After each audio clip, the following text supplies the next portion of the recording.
Today we're checking out the new Galaxy S23 FE. I wasn't sure if I was gonna get this one until it went on sale for only $399. Now that it's on sale, I feel like there's gonna be a lot more people getting this phone. It's probably the price that it should have launched at. Much more reasonable in my opinion.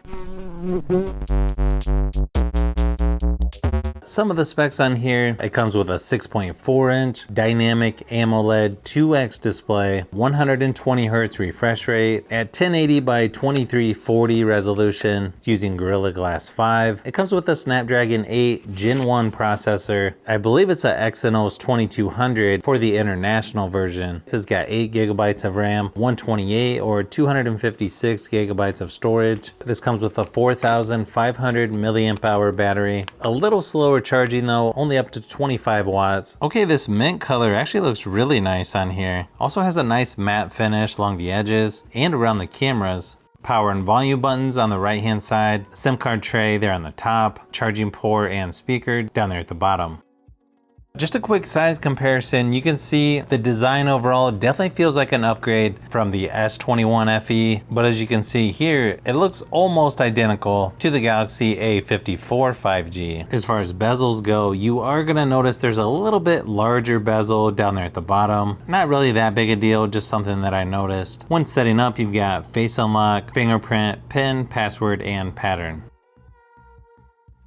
The fingerprint scanner on here actually feels pretty good, just like most other Samsung phones. I actually prefer this style over what my Pixel 8 Pro has. Of course, you have the option of dark or light mode. This is currently on Android 13, One UI 5.1. Looks like it's using about 25% of the 128GB of storage. If you're wondering how similar this is going to be to a regular Galaxy S23, S23 Plus, or S23 Ultra, from what I see, it's almost identical to those other phones. Left of the home screen, you've got Google Discover or Samsung News. You've got the Edge panel over here on the side, which definitely comes in handy. Swipe up anywhere to see all the installed apps. You've got several from Google, a few from Microsoft, quite a few from Samsung. There's a few extras like Facebook, Netflix. You've got a Samsung Wallet shortcut down here at the bottom. It looks like almost identical wallpapers to the other S23 series. I feel like this might be a little brighter on the lock screen though.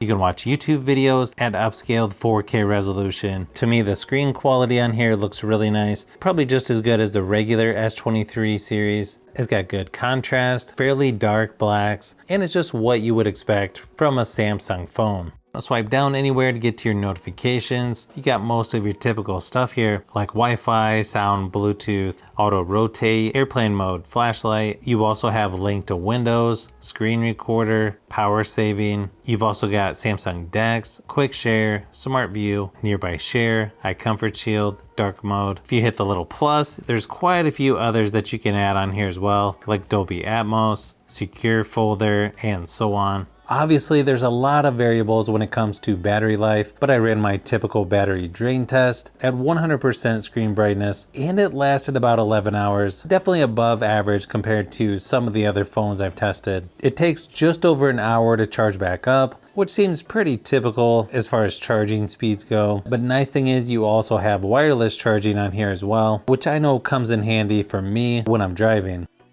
Even though the Snapdragon 8 Gen 1 processor is a little bit older now, it still feels like a flagship phone to me. It's fairly quick, just moving around the software. And the Geekbench scores are somewhat similar to my Pixel 8 Pro, even has a higher GPU score than my Pixel, which is pretty good considering the price. Playing games on here like PUBG Mobile and Asphalt 9 run fairly smooth as well. Plus I can actually use my Razer controller, unlike my Pixel phone, due to the camera visor. So depending on what games you're playing, I think this phone will be a good option. Plus it's easier to handle since it's a little bit smaller in overall dimensions. You've got one speaker on the bottom, the other speaker up by the earpiece. I feel like they're gonna be plenty loud enough for most people, especially if you turn Dolby Atmos on. Here's a quick sample just to give you an idea of what the speakers sound like.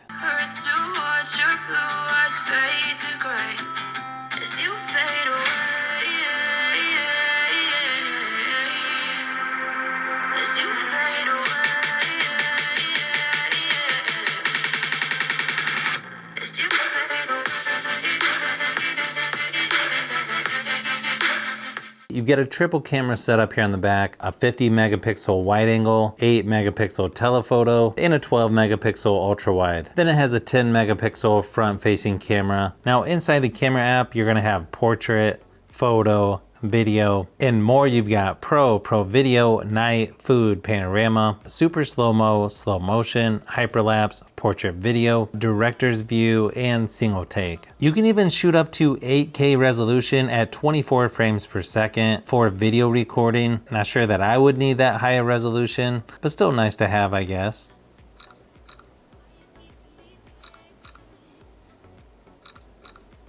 Definitely feels like pretty good camera performance as far as the shutter speed goes. Let me give you a few samples of photo and video just to give you an idea of what to expect from the S23 FE.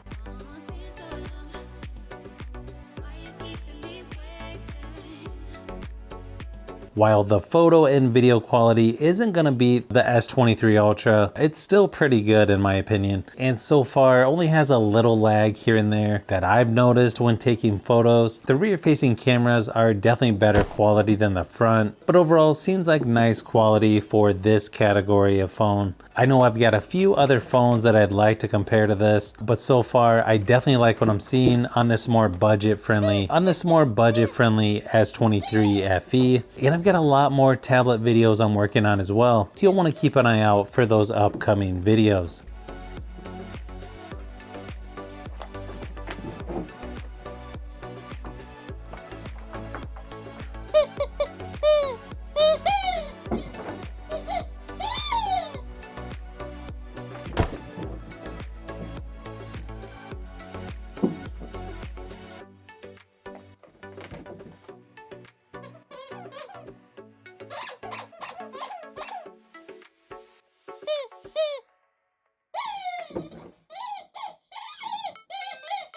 So if you've made it this far into the video, you may want to say thanks by subscribing, and don't forget to give a thumbs up if this video was helpful. This is Brian from Fishbee Productions. Thanks for watching, and I'll see you on the next one.